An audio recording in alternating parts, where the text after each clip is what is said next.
And now we're gonna get into this panel. I'm on it, so I'm just gonna sit down. And I'm gonna introduce Manny Faces to the stage, who is one of our broadcasters. He's like the Larry King of this hip hop ish. Every time somebody says it. Hi. I'm gonna put this right down. Yep. Move over here. And Tess. Yes. I'm gonna invite our friends, Stand By Gypsy from Hangover Takeover on ZenLive.tv.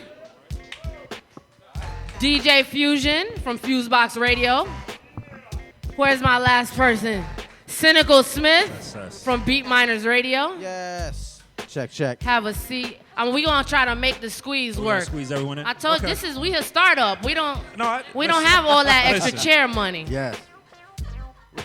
We all a work in progress. Thank you. So Manny, I'm gonna hand it over to you. Manny Faces will be moderating today's discussion. All right. Clap it up. Hey, what's up, everybody? Yeah. 1 2 1 2 1 2. All right. Well, thank you for everyone who's here. Again, my name is Manny Faces. The Manny Faces Show every alternating Thursdays, 8:30 p.m. on Bondfire Radio. So thank you for having me here. I'm talking to some very esteemed colleagues, and in fact, some people who inspired me to do my own show. So it's kind of full circle. So I'm really glad that everyone's here. Y'all can hear me good? We good? All right. Yeah. Very nice. So again, let's just real quick, just obviously the first thing we want to do is kind of introduce folks to you who could hear us on the interwebs and as well as here in person. So we'll start with you, sir. My old friend. From long ago. Many Yes, years indeed. ago, about Introduce 30 yourselves seconds and ago. your outlet and how long you've been doing I'm Stand it. By Gypsy. I'm the host of the Hangover Takeover, which is broadcasted every Monday night on ZenLive.tv. It is myself, my two co-hosts who unfortunately were a little under the weather, couldn't make it, but it's Juju the model and Mr. Blue Rivera. We cover entertainment news. We have music guests on. We go to events. And, we like to cover independent artists very much similar to Bondfire Radio because just like the gentleman who's performing earlier before, we have to support, underground music because we all say it. We all say that we can't stand what's on the radio and what's being pushed on us, so we have to support folks that are producing real music, real content, whether it's music, whether it's video, whatever their art form is, you have to support it. We all have to support it. Right on. So it really is a pleasure, and I can't tell you how many times where we've had guests on where, you know they're talented, but it's not until they perform or you speak to them or you find out their story and you're like, Right. wow. Right. You know what I mean? And as an interviewer, it really takes experience to a new level. So, Yes, indeed. All right. Well, I enjoy glad to what I have you do. here. Very nice to have you here. Now, you and me go back as well, actually, on several different outlets. And one of the first things that we did together was sit on a panel together. I don't know if you remember. It was a long time ago. I remember that. Yeah. Making me feel old over here. No, it was like 2 weeks ago. I'm talking about it was like 2 weeks ago. It wasn't that long ago. It was like nothing. You are? I'm DJ Fusion. I'm the founder and creator of the syndicated FuseBox radio broadcast. Along with my host, the Black Hawk, we go ahead and we get into all types of music mixes, old school, new school, of different music from the international black diaspora, as well as get into a whole bunch of commentary, whether it's straight up serious hardcore news to talking about stuff like how we felt about Ant-Man or Empire. Or some of that and everything in between. One of the reasons I found the show, again, I'm feeling a little old talking about this, in 1998 as a student at Rutgers U Radio, was because I was just tired of how commercial radio was in terms of quote-unquote black or urban music, where you hear like the same 30 joints over and over again. People talk about the same stuff and nonsense, and unfortunately, since then, it hasn't really gotten better, but I'm sure we're all ran about that sometime during this panel. And through just a lot of things with how technology has grown and other stuff, we've been really blessed with being able to expand our brand and just pretty much be, like we always say, just those average two black folks who just talk about a whole bunch of stuff all the time, and we just really like music and put things out there. And besides the radio show, we do events and stuff too, mixes, mixtapes, writing for different sites and stuff, and also photography for different sites. So a little bit about me. All right. Nice to have you here. Thank you very much. Miss Cynical. I'm the programming director for Beatminerz. Hold on one second, Sid. Do we have you on the mic? Such a lovely voice has to be broadcasted proper. Maybe it's not on. There you go. There we go. My name is Cynical Smith. I am the programming director for Beatminerz Radio, as well as a host and producer at the station. Very nice. Very nice to have you guys all here today. And I know lastly, y'all but know. No, I'm about to started talking, so I gotta come back around. All right. And lastly, but not leastly, Hi, I'm TK, program director at Bondfire Radio, also as Cynical does over at Beatminerz, producer and host as well. I do TK in the AM with Conscious, and yeah, that's me. Thanks. all right, if y'all here, you should know. So Yeah. you already know, as they say. Very nice. So one of the things, and it is going to basically, I think, kind of tie into what you said, Fusion, about the state of the radio landscape, the state of the media landscape as a whole, being sort of the impetus to why you might have started doing something, why you started to take the opportunity to build a radio station, start a show, get out there and start putting your own stamp on what's been going on. This isn't a new thing. When you hear people like our last performer, who's excellent, say that, there's always people talking about the lack of diversity in terms of independent music and no one's supporting it and da-da-da. It's not a new problem, but it's important to have independent outlets like y'all's and this one and mine for a variety of reasons. Can you touch upon why you think it's important to do what you do? Is a lot of people get on the mic and they have podcasts now. It's very easy. Barrier entry is very easy, and they do it because they want to do it, because it's fun, and we all enjoy what we do. But I think the people here and the people out there have to understand that there's an important reason why you do what you do. I mean, I do it. It's a bit of a selfish reason. I love live music.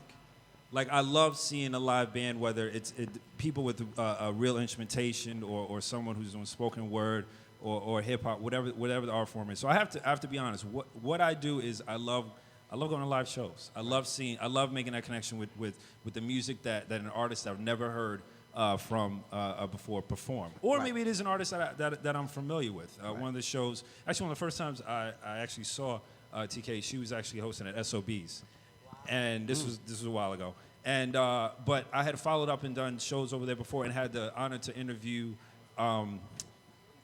oh my God, Souls of Mischief, excuse me. Okay. And I grew up on that band. Many of us here grew up on that band. And the fact that I had an opportunity to do that it just blew my mind. You know. So going back to your original question, it's almost as simple as just diverse. Like when I go to the supermarket, I want to see 20 different kinds of ice cream, because I don't want one kind of ice cream. Right. You know what I mean? Be forced down your throat. Exactly. So the fact that radio is what it is. I remember the time in the '90s when you had at least 3 or 4 radio stations. I remember the moment, and I'm sure we all do, that moment when we went from one station to the other and they actually started playing the same song. Right. And that's when my head exploded. That's when I was like, wait, where are we going with this? Right. And back then you also had the college radio, so you had a lot of outlets. Course. And then college radio stations started dwindling, and Exactly. shows started the good squeeze radio and some of the hip hop shows that I know about started fading away. So you had to maybe step up and try to fill that gap. Exactly. Fusion, the same thing with you from moving from college radio, right? You said?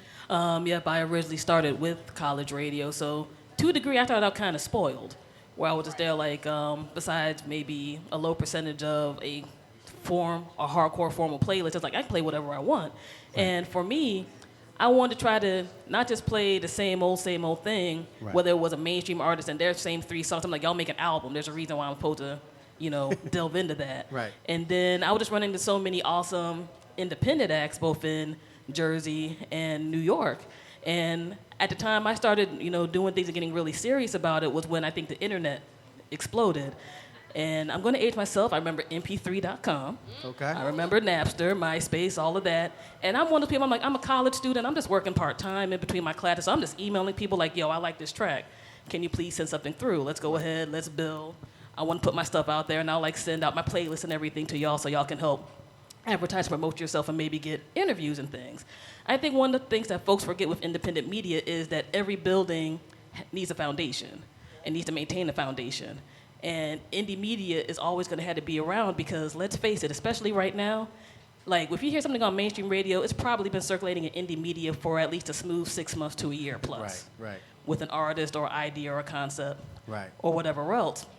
And I would just say creatives in general, you need to get your place, not just to expose whatever product you're putting out there, but to also, hone some of your skills. You're going to have to go on interviews. You're going to have to do various media stuff. You're going to have to learn how to interact with folks and, not be a total snob about it. You know what I'm saying? So it serves as we're a part of breeding that cycle, ground of sort for artists to get their come up. No doubt. It's a circle of life thing. Right. You know what I mean? Right. It's like that time where you seen the Kanye interview before he was like the Kanye that we know. Like, could you imagine? Like, sometimes we're that outlet. Like, you get the person before they become the person, and you're like, damn, but I got him first though, right? And it's kind of like a badge of honor, you know? I mean, if I could just jump in real quick while I'm here, as far as everybody was saying why they want to do it and why, like legit, my reason for living for a while was to be Angie Martinez Jr. Like low-key, not low-key, high-key, that was my goal in life, you know? And then one day I had to just be honest with myself.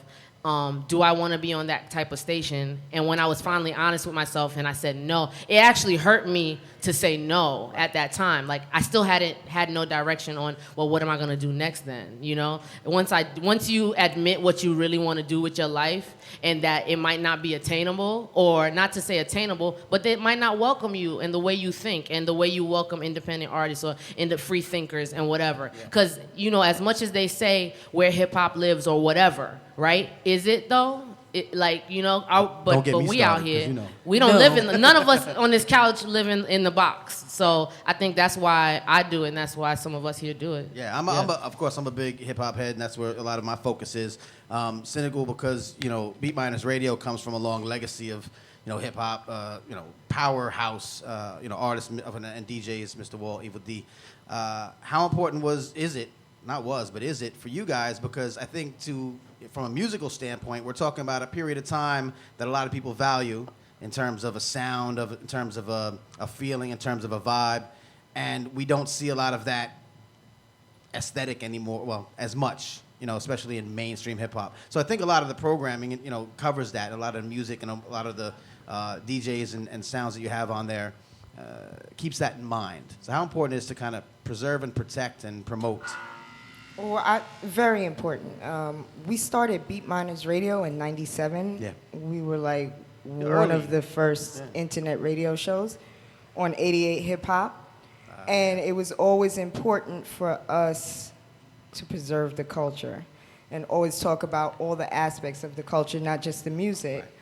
And then fast forward, you know, 88, the network Pseudo went bankrupt.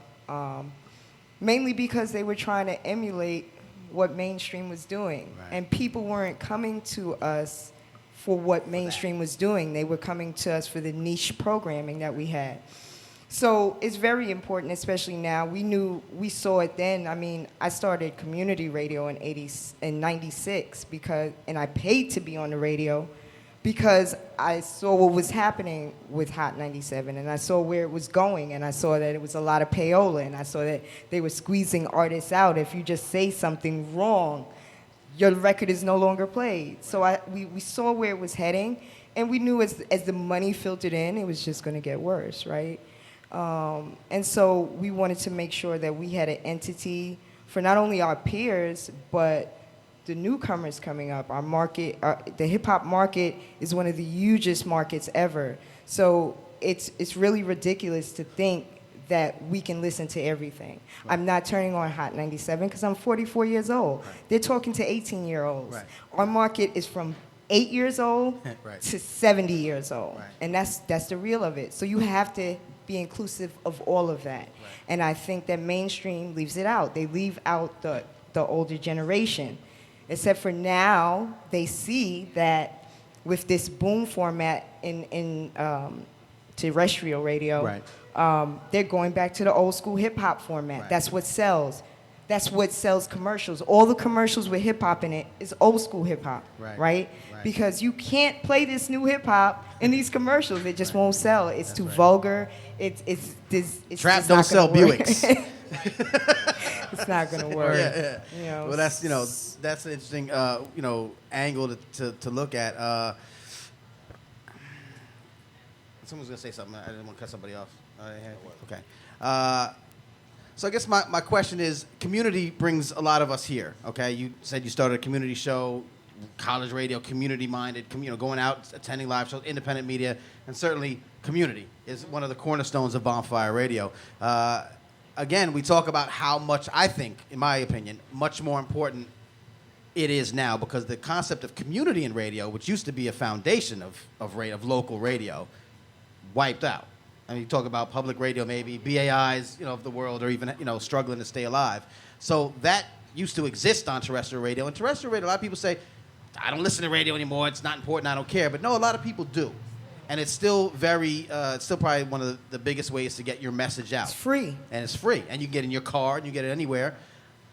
How much more important is it now to keep, or really bring back, I think, but to keep that community-minded focus if you're doing what you're doing?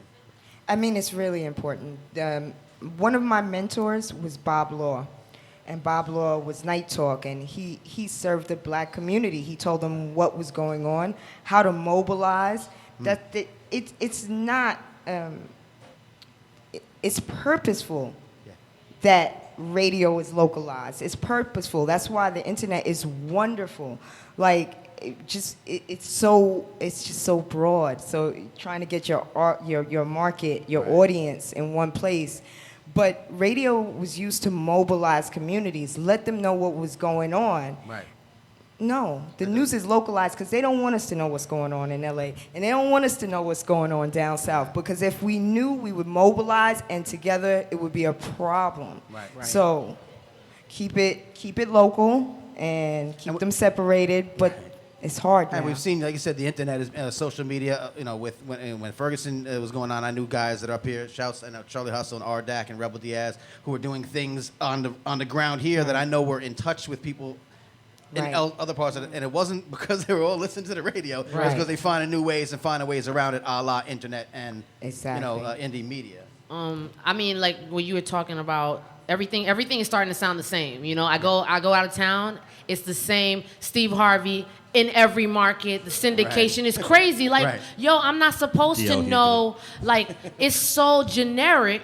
The same thing that's happening in New York, in LA, like it's on the air. And I'm like, nah, I'm supposed to hear New York shit. Excuse my language. Nah, you know what? No. I'm supposed to hear New York shit in New York, LA shit in LA. And if I want to, I tune in. I was tuning into, and they took it off the air too, out of the Bay. I forgot the name of the station, y'all, but it was playing the oldies out of the Bay. The K-Day?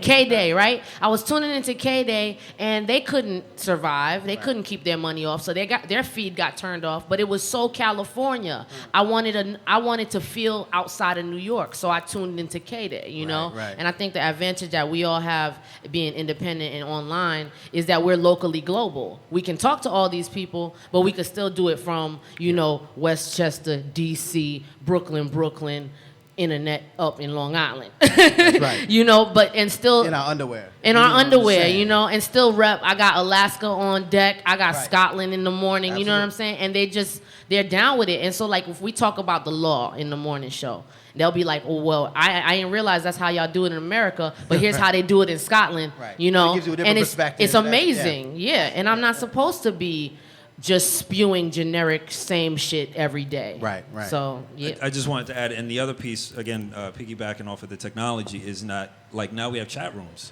People can interact with their hosts. It's not just us listening to Angie Martinez, because I was a huge fan of Angie Martinez. Sure. To this day, I still want to meet her and give her, big ass mad hugs and stuff. Yeah, just mad love. But we have chat rooms, we have Skype. We could see our guests. We can have our chat room Skype, and we can see our fans and our followers, and it's great because it's a way for us to just knock down these walls that have the industry has put up, saying this is us spewing our message out here. You listen to it, you take it, you follow it, and then whatever. Yeah. It's a real conversation between us and the community and stuff like that. So whether you're doing something really really deep and heavy out in Ferguson, or even it's just something we tend to be a lot more lighthearted with our entertainment stuff. Even with that, I mean, we're just talking about something, off the cuff, off a celebrity doing something silly. Right. I really want to talk to someone about it, and get their sense of humor about it. You know what I mean? Just a different spin on it, because, it's only me and my two co-hosts. We're not going to think of every joke in the world. I want to hear your jokes, because you're pretty damn funny too. We never thought about it like that. So that's a part that dynamic of the community part is being added because of technology that I really like and I'm really interested in. Well, I know, especially from doing this the past few years, like, the concept of media moves the masses is very, very real, you know. And when you look at how things go with a lot of corporatized media, they just want the masses to be mediocre and not do nothing. They don't want them to think. They don't want them to try to go by a certain boundary. Right. None of that. And one of the things that's cool with the way technology has exploded with independent media is that you can literally have people, as everybody's talked about here, just hit you up through multiple means. They can Skype you, they can instant message you, they can email you.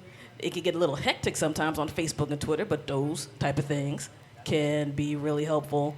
And, you know, there's mornings that I get to check my email box, and there's stuff that, while I like to try to research and read on various news topics, there's stuff I'm not going to know about. Right. And they're going to have somebody from, like, Israel hit me up like, yo, here's something about how Ethiopians are treated around this way. Right. If y'all get a chance to mention that, can you please do that? And I'm here like, how the hell did y'all even find out about the FuseBox radio broadcast? That's cool, Right. you know. And And they know you're open to send that. you Ethiopian news. Right, but they know you're open to that, I guess. They yeah, say like, that, like we're like very open to that because we want to be able to talk about not just how we have our localized community in terms of like where we currently reside in the DC metro area, but you know how a lot of these things tie into each other. Right. In terms of, you know, a lot of the world had the same problem. We talk about police brutality here. It's everywhere, you know. Right, Like right. I'm going to talk about it from a Black American perspective because I'm a Black American.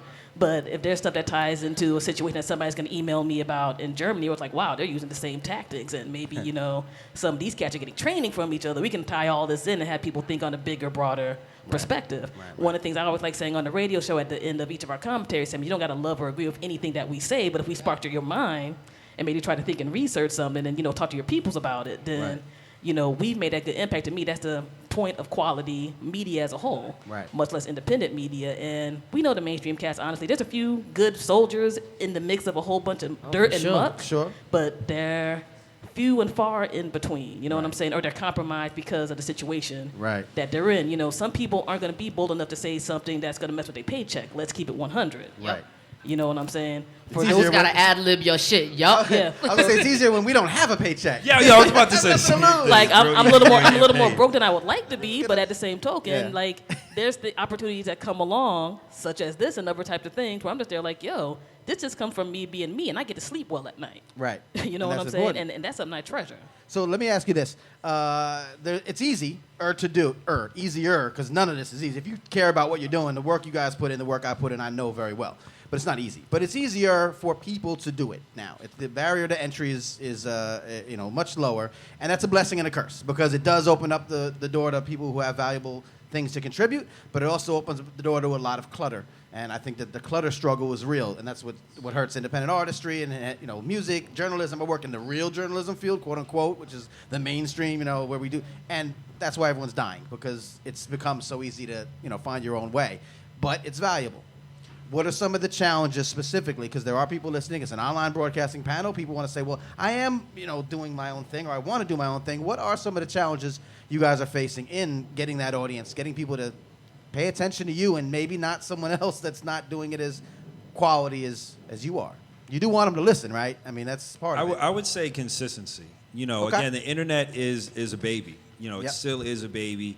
And there's, again, like you said, there's going to be a flood of people that want to do this. And I think, you know,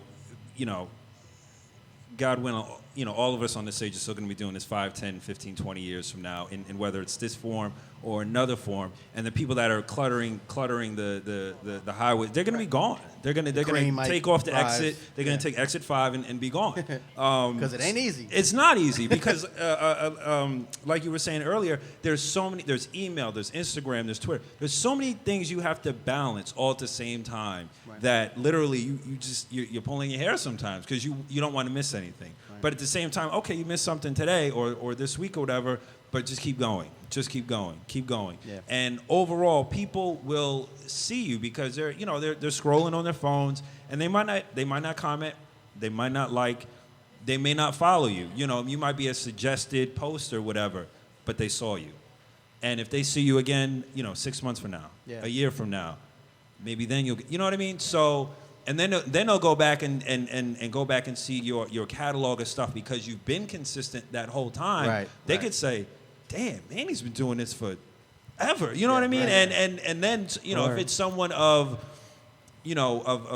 higher up in the food chain, so to speak, they might say, you know what, I want to work with you on this project, and now boom, you're on the next level. So I'd say the biggest thing is consistency. Yeah.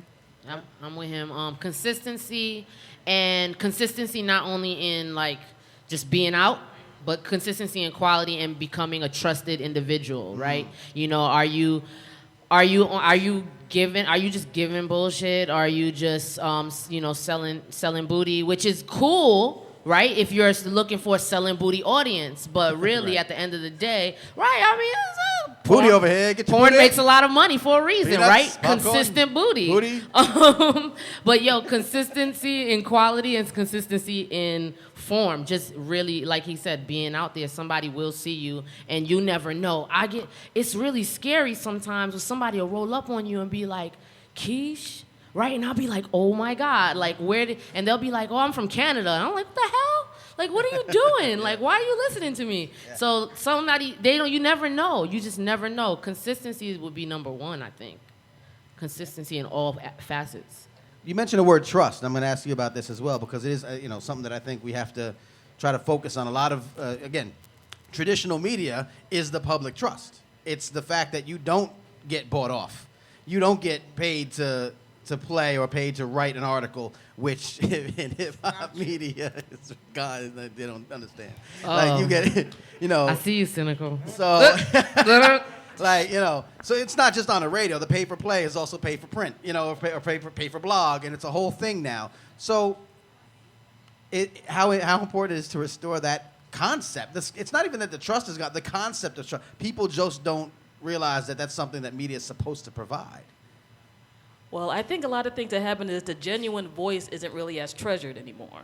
Like when you go to like certain websites or whatever, you see like a lot of what they call the clickbait joints. You know what I'm saying? Sure. They'll have like a crazy headline or whatever else, or just be a copy of what 90 other blogs have done. Yeah. And there's like no individuality sometimes what people are putting out there. Right. And I think with quality media, whether you maybe like what that media outlet is about or not, you're always like, okay, as people have brought up consistency and everything else, you're like, okay, I know I'm going to get a certain vibe from this individual. And they're going to come at it from their heart and their mind in an honest way. Now, we'll have people who will scream on us on our show some of the stuff that we say or whatever, and sometimes my partner Black Hawk be bugging, and there's times we don't agree on certain things. Right. But it'll be like, okay, I respect y'all for coming out here and breaking down why y'all feel, how y'all feel. I'm going to try to throw this other part out there, and, we can go from there. Like, I think a lot of things that's happening right now especially with podcasting, is people, I think, are doing it because besides it's easier to do so, there's some people just doing it just because it's cool. Right. Like, look at some of the sudden podcast networks or crews that have popped up. And some of these are the same folks who not even maybe 3 or 4 years ago were like, podcasting is for geeks. Right. Internet radio is for nerds or people who can't get up in there and make it. And I'm like, some of y'all get these big checks, but some of y'all are doing these podcasts too. And all of a sudden I'm hearing a little bit of quiet about that trash talk. Some of those folks are trying to be able to, I almost think, to get their own voice back and to get their own trust back, because some of these outlets, I mean, I'm here in New York. I came up here back in the day for school. I was like, Hot 97 was the business. Now I'm like, Lord have mercy. This is, part of my language, this is some bullshit most of the time. Right. Y'all are throwing up on here. Like, it's not a trusted outlet anymore. And you got people like, I can't count on 5 fingers on my hand the amount of people I can trust up on here. So I know for us, it's just about, okay, I know these guys, whatever they're playing on the air, they're genuine about it. You know what I'm saying? You can do all the research on us. We don't take no money. Sometimes I wish we did, because I have car payments, but we don't do none of that. You know what I'm saying? And I think part of the problem is that the advertisers, the companies, they don't get it quite yet. They still think that to reach these audiences, you have to go to the Hot 97s. You have to go to the corporatized kind of entities, because that's where they don't understand what you said, Cynical, about the Houston station that caters to the old school crowd, that there has been an underserved audience. And we're sitting here, like you say, 30s, 40s, trying to, still loving hip-hop, still loving music. I can't quite... How old is Kool Herc? Where I'm going to get it from. Kool Herc is what, 65? Right. Yeah. Up there. Something like that, right? 60s. So our market is huge. Right. How do we leave everyone out? Right. So now how does that happen? Is it up to us to convince the corporate, entities to put some money in our pockets? They will, we have because an audience. Look at this. We're right here. I think the reality is they will, is because it is a bigger market. I mean, like we were talking about, Hot 97 is 18 to 35. I would much rather, as if I was a big advertising company, I'd much rather reach a big audience from 8 to 78. You know, so I think eventually, unfortunately, it is about numbers for them. And I think one day they will wake up. I mean, even with the what is it, 103.9? Yeah. I mean, they're you know, they got Dale Hughley on there, and they're playing a lot of old school stuff. And I think that it almost seems like that's a test. It almost seems like. Forgive me for they're being reaching, over. they're trying. Yeah, no, I don't want to be paranoid, but it seems like they just throwing that out there. They threw everything in the bucket. That new station out. I don't know if y'all familiar. And I shout out to Barb, who was here. Barbara, this beautiful stranger who now goes by Roxy Digital. She's on there, but outside of her, I'm just saying because we discussed that I was shady. Right. And another thing, they didn't bring in as much local talent when they started a new station in New York City. They threw everything in the and the kitchen sink into their playlist. Right. And so you can't be all crazy. things to all people. I think there's a way to figure out, segment your audience and do something. I mean, that's how Power 105 first started. Remember when they first everything started? in the kitchen sink, but what they did was it was all urban, all black. It was 105. Yeah, they had a little more. It was hip hop and R&B-ish. I think with radio in New York is screwed right now. You turn on Kiss, it's not even Kiss anymore. It's Kiss. It's what is it? It's sports talk radio. It's ESPN. ESPN. So and then BLS, which was black owned, was now owned by the company that owns Hot 97. Right. So radio in New York is really shifty. I think that they're testing the market here, but really forget about them. Right. It's about as a podcaster, as an independent station, you have to build relationships. That's basically what it is. And that's in the industry, period. You have to build relationships. So you're going to have to court these companies and show them that your market is more loyal to you. Right. And they trust you for information.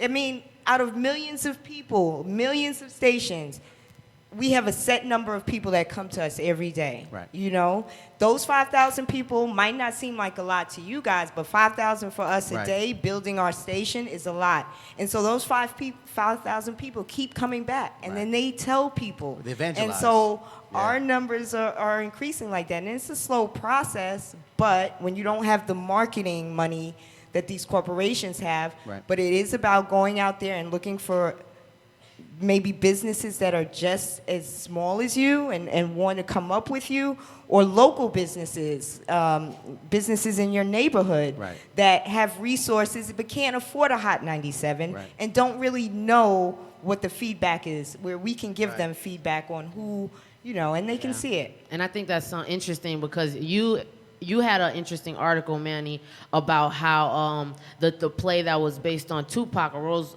Grew from Concrete, with the Broadway play with Saul Williams, right? How they advertise all over terrestrial radio, all over the black stations, right?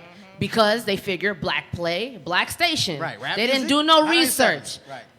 Hot 97 demographic is not going to Broadway. I'm sorry. It's just not like the reality of it. I'm not saying my people don't go to Broadway. I'm saying their demographic doesn't go to Broadway. So they could have served themselves better. Well, I didn't hear any advertisements on Hot 97 for Hamilton. So there it is. Like that's right. They went to where they should advertise for that. And but I think hip hop being advertised on Hot 97. You're right. It's part of the stereotyping process as well. Like you said, right. Black you station, treat it as a monolith. Black thing. Yeah. Hip hop, especially being treated as a monolith. It's actually I have a problem kind of with the old school stations because I think that it's great that audience is being served. People's all happy about it. No, I love listening to my old school stuff. I love old school hip hop too, but I don't want to listen to it 24 hours a day. And I wonder what about the old school artists who are making new music today? Where are they getting the chance? Where do they fit in? So I want to say that about the oldie station. When I was growing up, my sister used to listen to a old school rock and roll station, and that's all they played on that station. Right. And that's okay. That's the format for that, right? I do have a problem with there being lazy programmers, right? First of all, they homogenize the music across the country, right? And that is only to benefit the corporations the three majors that are left that own the music, right? Not only do they own the music, they own the venues, they own the radio outlets, they own all the media that these artists need to become successful. right? So they put them through a train. And so the FCC has standards. They say, you know what? Fuck the standards. We're going to do this. We can only play a certain amount of records from one artist per hour, right? FCC rules. Or licensing rules. Right. But if Drake is featured on this artist record, That who's don't on count. another It label, don't count. right? It doesn't count. So you could get 10 Drake records, or you can hear Drake 10 times. Right. He's on 10 different records. They're features. Some of them are his. It's still the same artist getting this push, right? So yes, it is lazy programming, because what they've come along and now and said, you know what? They fired the staff. Right. They said, you know what? Get rid of the staff. We don't even need a staff now. Word. We could do what the podcasters do. We could just run this show for 2 hours, old hip hop, and somebody will be satisfied. And it's true. Somebody will be satisfied. A 50-year-old who doesn't want to hear any Chief Keef or any of the new shit, Kendrick, is going to be happy with that station. But it is a problem. It doesn't do much for it the is future, a problem. for the music and the culture as a whole. Right. When EPMD is still putting out music and they don't have an outlet to now to play their old stuff and their new stuff, it is a problem. Yeah. Another article I wrote. Right. So basically, you know, all the time, and this is in my mind, terrestrial radio is about the corporation, whatever the format is. Right.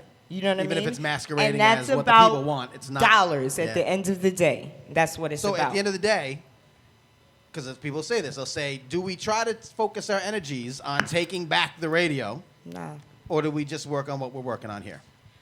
Work on what we're working on. I mean, it's a broader audience. It's bigger. They're unlimited, really. They're going to internet radio. Right. Hot 97 has a station on TuneIn. Right. And matter of fact, all their real interviews are on YouTube. They do the interviews. They're not on the radio. They play them on YouTube. So they're already going internet, you know, finding ways to supplement. I mean, I think terrestrial radio still needs to get kicked in the teeth every once in a while. Right. But in all seriousness, if you're a music artist, old school, new school, everything in between, if you're not working with independent media right now, you're stupid. You're shooting yourself in the foot completely and totally. Right. You probably can't even walk up to a station anymore if you were an artist and be there like, can you please play my joint? You know what I'm saying? You gotta walk to Indianapolis. You gotta go through a whole big process and all that type of stuff. You know, like. Especially with the way things are here in the States and other countries, it's a teeny bit different. But here, like, they're going to see what all the independents and indie cats are going to do before they're like, oh, we're going to try to pretend that we broke this joint that somebody broke 1,000 years ago. Right. You know what I mean? And I think the thing with terrestrial radio, some heads are getting it, but they still aren't. You know what I mean? They're seeing the little pockets of success from various independent indie media formats, and they're trying to repeat it. Let's look at the Clear Channel becoming iHeartRadio and all that right now. What's cute name to try to not seem like the evil empire or whatever.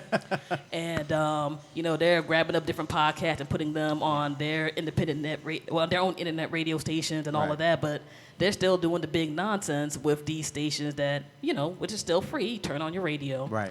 And you can go ahead and listen to that. But as of right now, independent media is where it's at. If you're not doing that to actually try to get the real you out there, you're wasting your time. And you're wasting, quite frankly, anybody who cares about music's time. And as independent media, we should maybe try to do it ourselves before jumping in bed with them and then having them corrupt us and ruin us. I have a dream that we would just take over AM radio.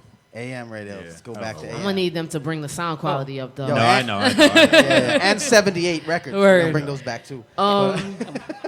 I mean, I'm not even going to lie and be like, oh, you know, like it's only about, like, shame on terrestrial radio. But I'm going to say, like, I was disenfranchised when, look, man, I love, like, a lot of these people that I'm influenced by, I still love them. And I you know, like, right? But why do they still have jobs? Like, bruh, like give a young cat a chance, you know? And I think that's part of, I get it, consistency, but 20 years, bruh, like, you know. Right. And you know they're hanging on to the wall. They're just hanging on. And you know, you could look good, black don't crack. I get it. And you want to live forever. And just because it's radio, they can't see your face. So your voice is still young, but your face is old. So you're winning out there, right? So you're winning and you're keeping your paycheck. But I'm not gonna lie and say I didn't get disenfranchised by. There's no job opportunities for young people in in a place like New York City or LA or whatever, because they keep these people around, not just these people, they're greats and classics, but they don't tell them, they don't know when to just fall back. Like sometimes they say, sometimes the old heads don't know when to fall back and let the new guard, right, come in and do these independent things, and you get addicted. They get addicted to the old flow. I think I'm right, so I'm gonna do it this way. But meanwhile, they putting stuff on YouTube. They on iHeartRadio. So obviously, you picking from our pockets, and you already know that we're valuable as younger broadcasters or people that have come behind you as a, you know what I'm saying, a media entity. So that some of that was disappointing to me. Do you look at the format of music? Yeah. What is that? Right. What is that? That's what we're doing. Right. Yeah. Right? And Keep so forever, it's like, evergreen. you know what? Yeah. If they're doing it, let's get Drake to host the show, and so they see what we're doing. Yeah. And so they're gonna try to, I think it's just an evolution. I think, honestly, I'd like to believe that their days are numbered, that one day, that we will catch up to them as far as the attention and the respect that you were talking about, the voice. Going back to your point of being, the arena being flooded with podcasters. Right. I think, people, real recognize is real. People know who the trusted artists are, or broadcasters or writers are. And I think they will ultimately rise above everyone else. I think it really will be a matter of time. I mean, we were talking about the podcast evolution.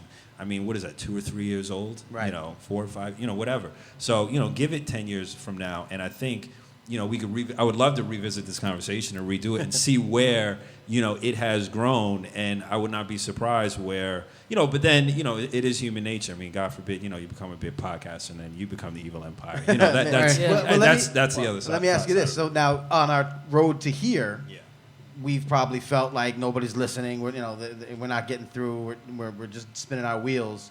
What was something that happened maybe for each of you guys where you were disenfranchised that you got re-enfranchised? It's not a word, but I make up words on this show. So re-enfranchised. What was something that you did when you were doing your own independent outlets that gave you I'm onto something here. This is gonna work. For me, I'm also the program director at ZenLive.tv, and we've been fortunate and blessed enough that one of my partners, he has a YouTube channel that has recently become successful, and he's grown a really big following. And what we've done is he has a following of young kids, music fans all over the world. And what we did, leveraging social media, is we created a Facebook group around it. And it wasn't something that we promoted on his Facebook page that has a lot of likes on it or whatever. We promote it in such a way, we said, find it, if you can find it, you can join it. Which, of course, triggered people to say, you know what, I need to go find it. Let's get more, let's get closer to the artist or continue the conversation.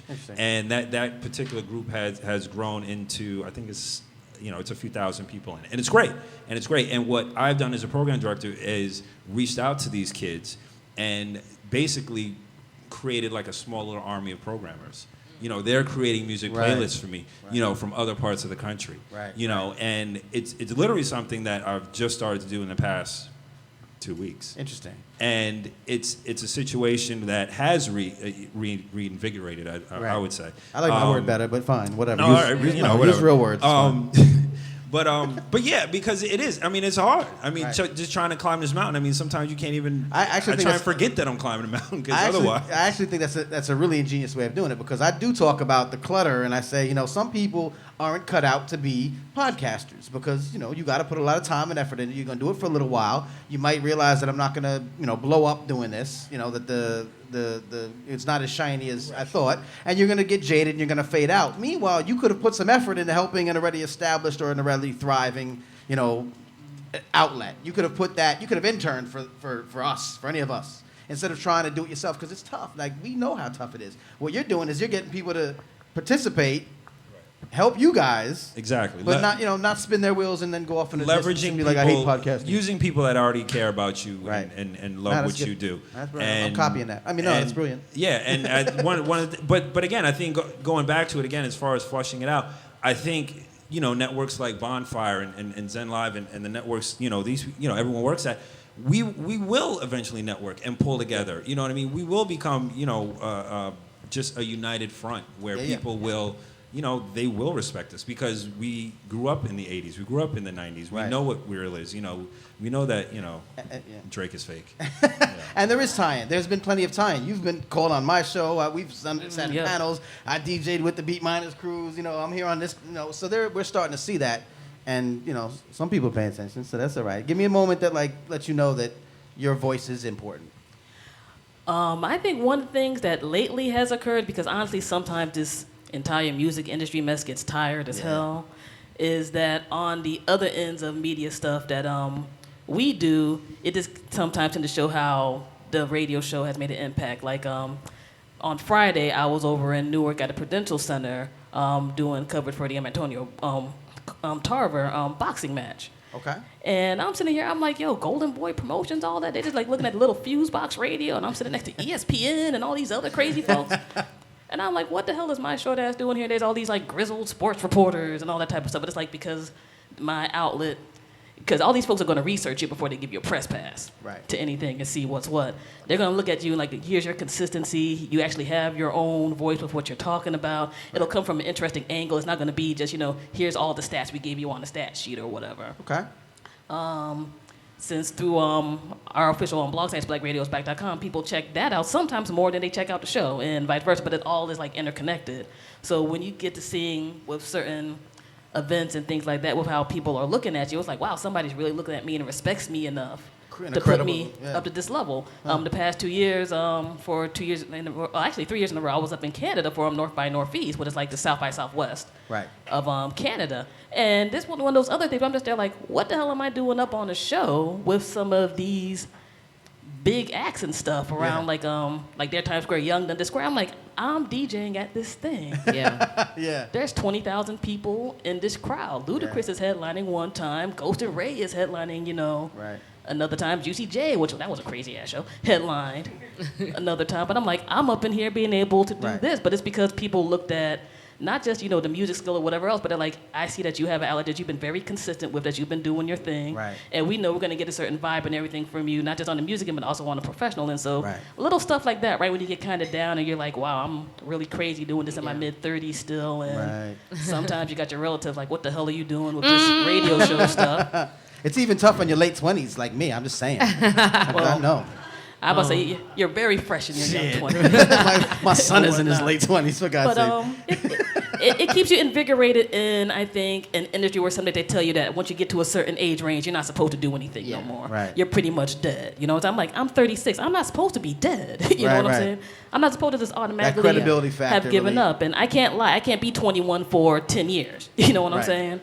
I'm me, but it's cool to be able to do stuff like this. That's dope. And they respect what you're doing. And have it respected and be me. You need to have just those little sparks every once in a while before you're just there who the hell is this guy? And they're getting all these pops. Because we can get caught up in the social media thing. Right. Or whatever, too. We know sometimes it's just the most highlights in somebody's day. But it's yo, you got this ill write-up on the Huffington Post or Washington Post mag or whatever. It's just they're I don't necessarily need that, but damn, I do okay too. Can I get a little sentence up in that piece? It's nice when they look at your body of work and say, because you're right, they will check you out. Meanwhile, if you're a hip hop festival, they'll charge you to be a journalist, but we won't go there. Child, so I can rant about that Brooklyn hip hop joint all day, but I'm gonna be nice. All right, we can do it A3C also. I'm going to be really nice right now. Okay, don't worry. I can tell some stories. I write articles that ain't so nice, so I got you covered. You don't pay for media passes. I'm saying. So, and we wonder why, the don't state pay more of media for a media pass than you would for a regular pass. Don't pay and you for don't a media get the pass. good exactly coverage right. anyway, but I'm not saying anything about that A3C thing. Cynical, what do you think? Oh, I'm sorry, Keish. No, I was just, She said it. What has let tell you know, that word, man. What has let you know that what you guys are doing is valuable and worthwhile? I think when the technology companies step to us, Ustream, and they were let's help you out with, marketing and tuning, Okay, yeah. They were you should have a channel on there, and, so, I mean, that lets us know that people are watching and that they see what we're doing and they want us on their networks. Yeah.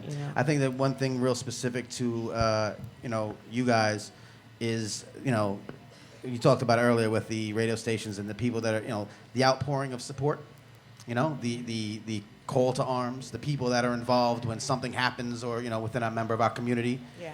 You see that it's still there, very much not, elsewhere. And, Yeah. and outlets like yours are instrumental for that because, of course, you're the home of, pretty much that, but in general, Right. So I think that's valuable. Shows like mine, shows like Bondfire, where we all talk about these, these folks before and after, you know what I mean? Yeah. Like, that's important, and other places aren't doing that. And I Right. think that that's valuable. Keish?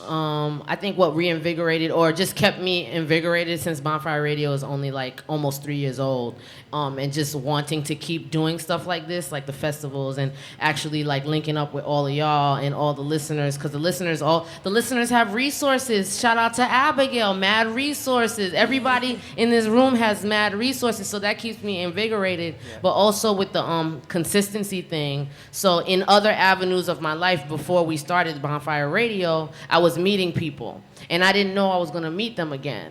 And then, so it's crazy because, like you said, like you meet the Kanye before the Kanye, or you meet whatever in our industry or in our underground. So I met D-Satisfaction before, as they were coming up, before they signed with Sub Pop, and I didn't know that it was gonna be a thing. I saw these two young ladies. Right? They were. I was attracted to people that looked like me, that were doing amazing things, and they were really bomb. They came to New York, and what invigorated me to keep going was that they looked for me. I'm like used to me looking for some new people, whatever, and they were like, "Yo, Keish, yeah, we heard you write the blogs and you do the radio show, and I'm looking for you." Right? And then it happened again with someone else, and I was like, "Wait a minute. Oh, so you checking? Okay, well then let's start something, Right. And I feed off of that. I feed off of it all the time. And also, like, I left my old station, and I figure, I see these grown people fighting. I could do bad all by myself, Right. So, I remember that. Yeah. Yeah. I got excited when I had a stalker. So. Oh, yes. Yeah, I know I made it. That's then, when you know you made it. You made it. I made it Yes. then. No, I had no damn stalker. Nobody care about me. Yeah, so listen, once again, you're listening to sort of the Manny Faces Show, but it's part of the 2015 Bondfire Radio Audio Festival. We're over here in sunny now, thank goodness, Bushwick, Brooklyn, at the headquarters of Bondfire Radio. We've been doing this panel discussion, talking about online media, broadcasting, podcasting. We do have people in the house. Make some noise, people in the house. We are definitely live and direct, and we're gonna keep talking, but definitely want to make sure that anyone here who has any questions, wants to become a stalker, you can definitely speak to us now. Anybody with some questions or want to ask anything of the panelists, now is your time. We didn't tell you this was gonna happen, so we didn't have you really prepared. So maybe Are you coming up with a question? You want to dance? I'm taking my time so I can think of it. All right, that's cool. No, it's okay. There's never radio silence when I'm around because I just keep talking because I like to talk. And what I do is I just keep talking. I look at you, you give me the thumbs up, and then Conscious will come on the microphone and we'll be good. I just want to thank y'all again for coming and doing this with us. Thank you so much. Thank you. It was our pleasure. Thank y'all for having us. It was tough. It was tough coming out here from Westchester. Yeah, you said it to me when you got here. I know. Couple trains. You sound like Star. Say it again. You sound like Star. But anyway. Oh yeah. It's not. I know, right? Oh, it's man, not shade. damn.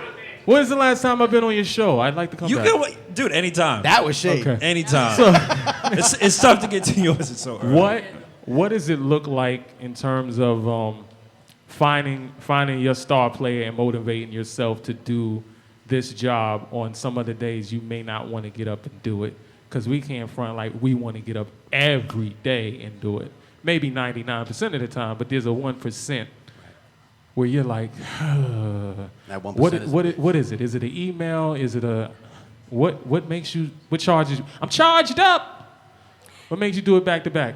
My show is therapy. Like, I don't have a therapist, but I go every week. Yes. And I talk to these people. They talk back to me, and it's therapy. So it's really easy for me to go do my show every Wednesday. And then my Sunday show is pre-recorded, and I just enjoy the music. That's all I do. I play music I like. Yeah. And that's what I tell them. Shit I like. That's it. Not for you, for me. Yep. What Cynical said, man, like seriously, like there's just some weeks, and parts of 2015 for me have been pretty rough on the personal end. We're just there like for just this moment, I can sit back in the lab, I can get a mix on, I can record, I can say some things, and yeah, there's weeks where it's like, I'm having a rough week and I'm not really feeling this show, but then somebody will hit me up. It'll be like, you know, an email or a Twitter or, you know, a Facebook join or whatever. At my 9 to 5, one of my coworkers, like one week where one of my friends had passed away, like I was feeling kind of crazy.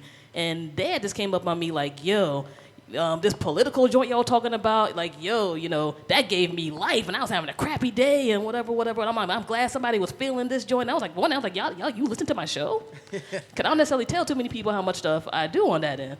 But they were like, yeah, you know, I remember you mentioned it one time, and I dug around, and I, you know, found it out, and I got it programmed up on Stitch, and I'm sitting here like, yes, preach that word, talk about how whack these Republican guys are, and whatever. And they're like, the music was cool, so I'm like, okay, you know, there's people you tap into that you sometimes don't ever know, so part of that sometimes just goes ahead and keeps you going. For me, it's a guess. It's I sometimes have to force myself to find the most interesting. My idea of I'm not gonna lie, Arsenio Hall is one of my favorite, as many of us, one of our favorite talk show. And the reason I loved him was because he interviewed everyone from Bill Clinton to Tupac. He didn't care. You know what I mean? He wanted people of interest, people of talent. One of the things I always say when people come on as guests of our show and we're signing off, I say thank you for your time and your talent, because these people are donating their time and, you know, they've put in countless hours to whatever skill that they have. So, you know, when I've booked a guest, you know, I make sure it's someone I want to talk to, you know, because, you know, maybe there's something in the news, as we all know. You know, the news changes like, you know, like the weather. I mean, some days there's good news, sometimes, you know, there's stuff to talk about. So at least if I have someone of talent, I know I can get a good interview. I figure out questions that I really want to find out about them. You know, I do my research about them. So a lot of time it's the guests that keep me going. I would say combination therapy, combination guests.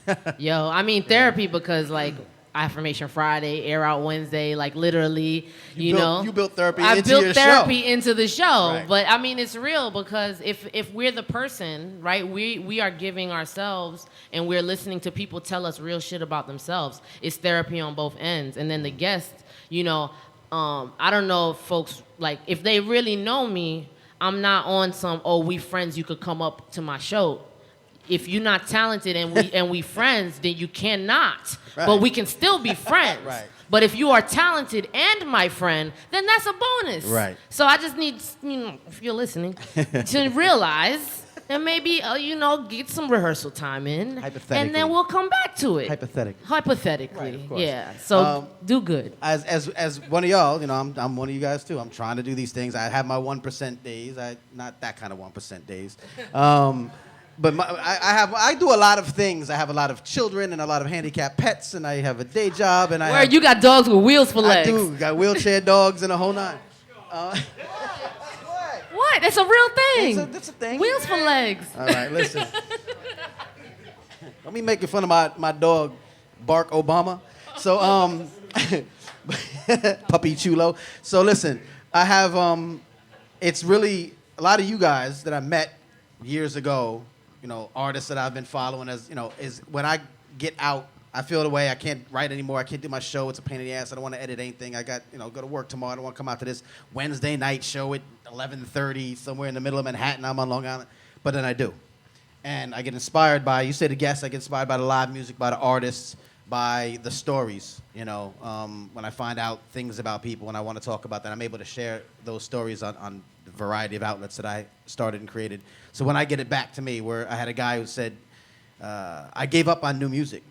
I just gave up on new music. I don't think there's anything new good anymore. And I'm always talking about, no, there's good stuff for, you know, that's being made today. You know, if you're an old school hip hop head, there's new school hip hop being made that caters to old school hip hop head, you know, right, what they like. You know, it's being made with the same kind of DNA. Doesn't sound dated. There's some good stuff.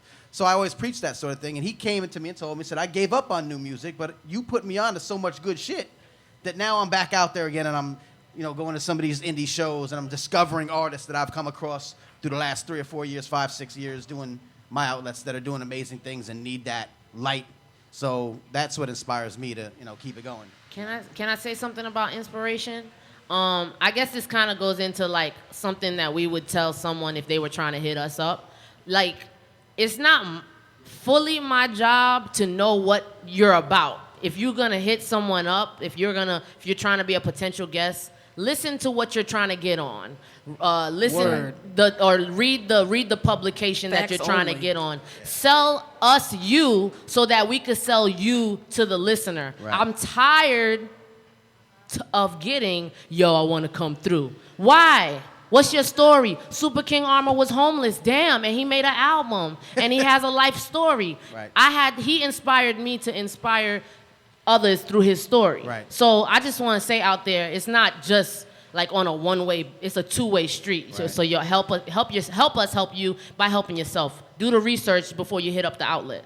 Right. Practice on some of the other outlets that Word. aren't up on this level. And when you get on this level, then come, But still, don't roll up. I mean, even on the Mickey Mouse joints, you want to surprise them then. If they're a Mickey Mouse outlet, you want to go in there and just be like, yo, I'm ready for my interview, and then take over. Right. Like, you do the due diligence. Like how they say an artist be like, I could perform in front of 5 people, 5,000 people. Do that with your interviews. If it's a Mickey Mouse production, show out. Kill it. And if it's a bomb, you're coming up to Bondfire or the Zen Live or the FuseBox or the Beatminerz or the Birthplace magazine or then even Hot 97, show out. Act like something. Right. Come on, y'all. Right. Also, Sorry, don't- I just also, don't be a diva before you deserve it. Because a lot of that happens way, way too much. Where I'm just there like, bruh, anybody can record right now. Literally, you can just Right. you can get a free program for that. You can get a little cheap USB mic at the Best Buy. Somebody did it at the Apple Store. And Right. and For, and you can make your track, but don't come like on some diva rinky dink stuff because you recorded a few joints. Right. As you talk about, you got to have some. Have your story together. Have what your project's going to be. Have a Facebook. an idea of when your shows are going to be. Have an actual website. In 2015, if you can't pay $8.99 a year to have whatever your website is .com, Right. I'm going to look at you a little. I'm going to look at you a little funny. Right. You know what if I'm you saying? emailing us from pimphustlerstackmoney@gmail.com and you got a whole Hey. that Like I'm bigpimp.com using the $25 email blast service that doesn't even label your MP3. I'm going Right. to be looking at you a little weird. Right. Or if you're not even trying to attempt to have a basic, hey, how you're doing, Forgetting what that- some folks don't understand how to do anymore. Like, Right. have that little teeny bit of home training because honestly, so many people don't. Even that little part might make you stick out if I'm not necessarily the craziest about your track. Yeah. Or I might recommend you, to somebody else. I'm like, okay, they got some sense. This track or whatever else might be around their way. If you come unprofessional and crazy, the first thing I'm going to tell somebody is, yo, they're unprofessional and crazy. And there's times I've called people out online for being crazy. To Yeah. me, you know what I'm saying? Like, I'm at that stage of life, I really don't have too much chill on that. Right.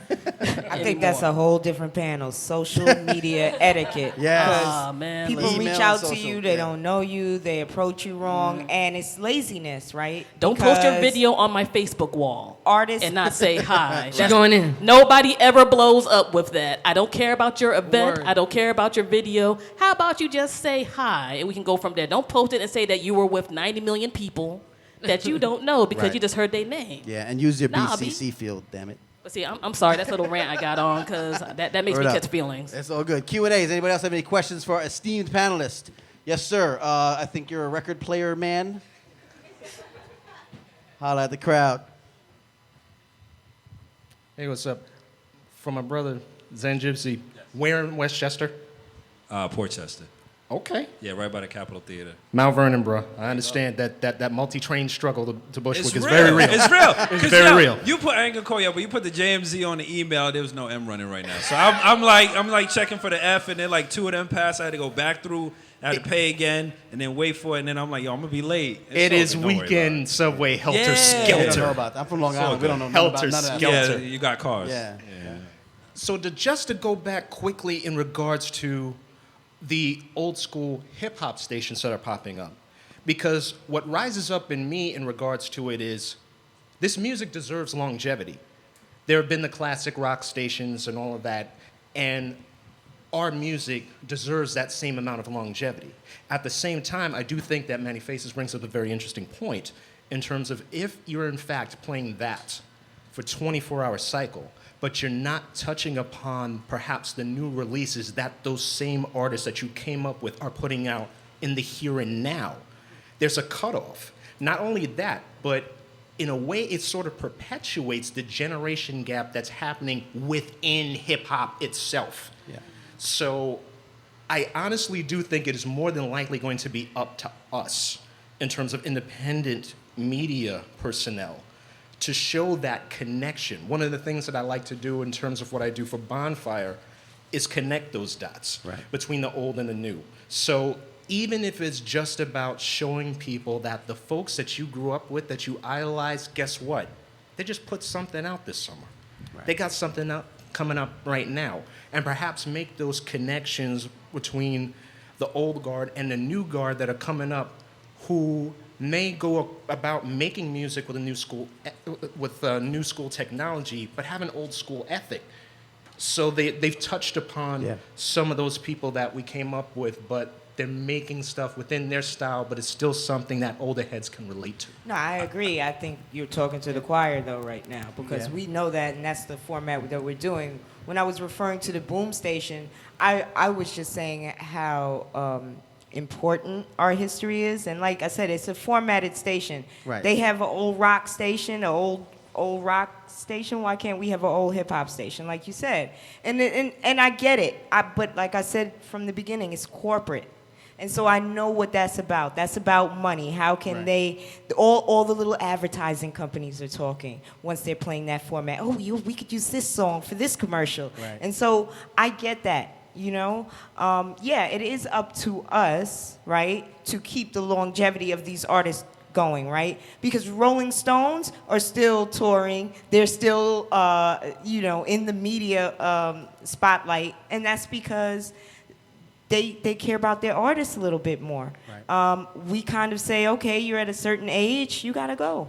Right. Yeah. And I think that hip-hop is in a real funny stage because it's the age that it is. So it's really, at this point, trying to figure this out. There's some grown pains, not growing pains anymore, but like grown pains. So yes, those stations are great, but they are really playing a very small sliver of hip-hop's history, of old school anyway, the more radio-friendly style. So it really has to be a hybrid solution where you're playing some of the new stuff. And that's not going to work on terrestrial radio for a long time, if ever.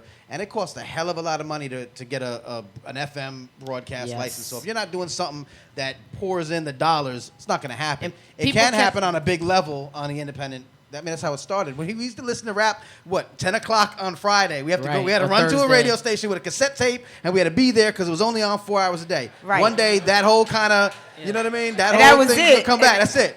Pause tapes. On the weekend. You know, on the weekend. On the weekend, you're ready. You're like, okay. And then you had to run that thing during the week. So, but it was that kind of, now one thing is I tell people that's the kind of effort you have to put in if you want to find those artists that you're looking for. Because we know that they exist. We do see them. When we go to the live shows, we got to sit through some trash.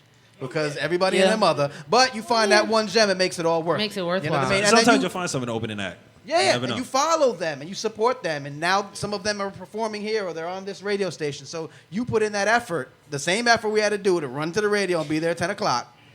We have to continue to do that. The same way they fought. How I had Ralph McDaniels on my show, and we had a long talk about. Shout out to Uncle Ralph. How he busted through and how he. Video music box. Legendary. What we're talking about. The king of that made that happen when nobody was saying he could do it. And he's one of the people that said, listen, you're going to knock on the door and they're not going to answer. Right. And you have to be okay with that. And once he said that to me, I was okay with that. There you go. Like, and I get it. Yeah. Like, what you want to do, they're not going to allow you to do that there. Right. So are you going to conform? It doesn't serve their purpose. No, I'm not going to conform. Right. So, no, I'm not. It is. And he owns all that video from Video Music Box. Yes. All that. Ownership, y'all. Own yo shit, y'all. Yes. Yeah, he's a pioneer for that, man. Manny, I have a quick question. Do you ever fear that the way they format these old school CDs, are you afraid that nostalgia will get played out? Because I feel like it's almost like, forgive my term, but like nostalgia porn. Everyone loves to feel good and remember when it was like this. Right. Do you think that format will get old and? Yeah, I think it's gonna. I think people are tired of it. I think that nostalgia is a hell of a drug. It is. You know what I mean? I love reflecting. We that. all feel that our era, what we came up with. This is across the board. This isn't hip hop. This is like research studies have shown that the era, the music, the pop culture that was yours when you were in your formative years, late teens, or when you had time, disposable time to sit and watch movies and sit and watch and listen to the radio. We don't have that much time anymore. And people get older, they say, I listen to radio and it's crap. Because you listen for like 4 minutes, and chances are, law of statistics, it was crap. But that doesn't mean that it's all crap. That doesn't mean that you can't find other aspects and angles to satisfy your nostalgic urges, but do it with, like, Listen, I see plenty of 19 and 20-year-olds doing hip-hop that I like. And I'm from the same era, but I see them. I know them. I could direct you to them, and so I started shows and magazines to let you know who they are. They're out there, and I think that maybe we fight through that sometimes. You see it with some of the young cats that are doing retro-styled music. Yeah, of course. It's actually like the young cats like it and the old cats like it. And that's why you have to mix the formats together, not just go 100% old school. Exactly. Otherwise, that's why a hybrid old, solution wins. Yeah. Now, the interesting thing to me about how they're doing like the old school hip hop format right now is that we're at a period of time, I think, that we're literally seeing how people are trying to revise hip hop history. Yeah. And what music was important and what personalities were important and who's not. I mean, I'm sure anybody who's been online has seen the back and forth about how people feel about Straight Outta Compton and what NWA's place was, and some people act like they were quote-unquote conscious all their damn lives and whatnot, or they were like a thug since they were 4 years old, and everything in between. And it's like, we're like really seeing like people shape their images while they're still alive and on this rock. And, with corporate type of stuff and just how certain parts of mainstream media are in general, they're going to try to kind of neutralize certain cats and certain things that are put out there. Yeah. And I think one of the things that's big with us being independent media is still reminding people that, these artists are cool and these personalities were cool and all of that, but there's a lot more out there from not just the past, but right now. Yeah. You know what I'm saying? And with the way they got this old school format vibe, where I'm like, I first heard about it, I'm like, that's cool. There's finally this little bit of stuff out of it. I'm like, it's still going to be those top Billboard 100 tracks that were the hip-hop tracks. Whatever happened to these other people who were cool? You know what I'm saying? Like, that's going to be the big thing that's going to come up soon. True. Oh, no? No. Oh, the old school format, there's a lot of folks on there that never made the Billboard at that time. So big up to them, because that was one of my big worries when I first heard about it once I had my beginning excitement. So somebody on the programming end is trying to do something up, but I can see that maybe being an issue. I think what you speak on is something that we have to be conscious of, being independent outlets that care about community, culture, hip hop music and culture, community, New York City and surrounding areas, other cities, our urban areas, our communities, because it's not just the way, what music they're playing, it's the narrative that's coming out behind it. Right. And when you say things are being erased, it's not just what happened in, to Eazy-E, it's what's happening in Brooklyn, or what's happening there. So I just want to say, I think we're running out of time. So I just want to make sure everyone, once again, states, who they are, where they can be heard, and, how much you love us. Well, first off, thank you for inviting me, having me on the show. I'm the Standby Gypsy, host of the Hangover Takeover. We broadcast live every Monday night, 9 p.m. on ZenLive.tv. You can download the Ustream app. You can watch it on your phone. You can watch it on your laptop. We have a chat room. You can Skype in. You can call in. And we do entertainment stuff. Every now and then, if there's something, resounding political news, we'll have a discussion about it. But we try and keep it lighthearted. It is Monday night. We call it, the third day in the weekend. So we try and keep it lighthearted. So nothing wrong with that's that. what we do. TK will tell you, nothing wrong with gossip. Ain't nothing wrong with a little gossip. You better tell me. Bullshit is good sometimes. You better tell me. Need a break sometimes. Yeah. There you go. We're on various range of outlets, but one of the best ways you can check us out is via our official website, FuseBoxRadioOnline.com. On Podomatic, it's FuseBoxRadio.podomatic.com. All of my social media ends with FuseBox Radio, just about. So you'll run into me one way or the other. And as I always say, if you don't remember any of this stuff, just Google FuseBox Radio. My nice little pretty logo will pop up, and there'll be all those links and stuff. And if you go through iTunes, Stitcher, TuneIn, etc., you can pull up our weekly show. I usually try to update it now around the weekend, so like Friday, Saturday, if you want to have that nice chunk of time to listen to, our joints or whatever. And we also have about 2 years of archives back on there. Awesome. Feel free to go on ahead and check us out. And on the written end of things and photography and stuff, our blog site is blackradiosback.com. So besides some of the stuff that we can't go ahead and cover on the show, because we have a 3-hour show, we talk a lot, but we don't necessarily want to do that all the time. Right. Little other things we can't cover, we put up on there. So if y'all want some event coverage or other stuff, let me know. And on the love end, you and Keisha, all right, y'all are okay. You're all right, too. I rode a bus 300 miles up here just to be around okay people. So. Some okay folk. Yeah, right. And that puts my journey into perspective. I'll be running right back to Port Authority after this. So. Beatminerz Radio, and that's with a Z. Beatminerzradio.com. And then you can check us out on TuneIn, Ustream, and hit us up on Twitter at Beatminerz Radio, or you can hit me up at Cynical Smith. I host Sin City Radio every Wednesday from 3 to 5. One of my co-hosts is on maternity leave, so the show after me, my time slot moved. So I'm 3 to 5 right now, and then Sundays I am 4 to 6 p.m. All right. And you, young lady? Yeah, you can tune in to TK in the AM right here on bonfireradio.com every Monday, Wednesday, and Friday from 10 to 11:30 a.m. Eastern. And if you don't want to tune in that early, you can go to the archive. But honestly, I would just say pick a show, listen to it, enjoy it, make it a nostalgic thing, kiss a girl and then make it part of your memories. I don't know, do something with it. It's like you got to attach something to it, so let's do that. Like, all right. Like kiss upon someone, listen to the show. Like Manny Faces Show was the first show, that you did something to. Like, hey. But then you'll never forget. That's right. So that's right. Thank you guys for having My name is Manny Faces. This is sort of the Manny Faces Show, part of the 2015 Bondfire Radio Audio Festival. You can find me at mannyfaces.com. I'm also the founder and editor-in-chief of Birthplace magazine, the #1 website for New York hip-hop. And Sunday nights, the New York Hip Hop Report live on Bondfire Radio, where we have it's like sports talk radio, just hip-hoppier. We'll take your calls and talk about what's going on in our fair city. So thank you for listening to me. But more than that, much more important than me, them. Give it up for this beautiful panel today. Thank you very much. Thank you, guys. Appreciate it, man. It's been an honor. Thank you, Manny Faces. You are an exceptional moderator.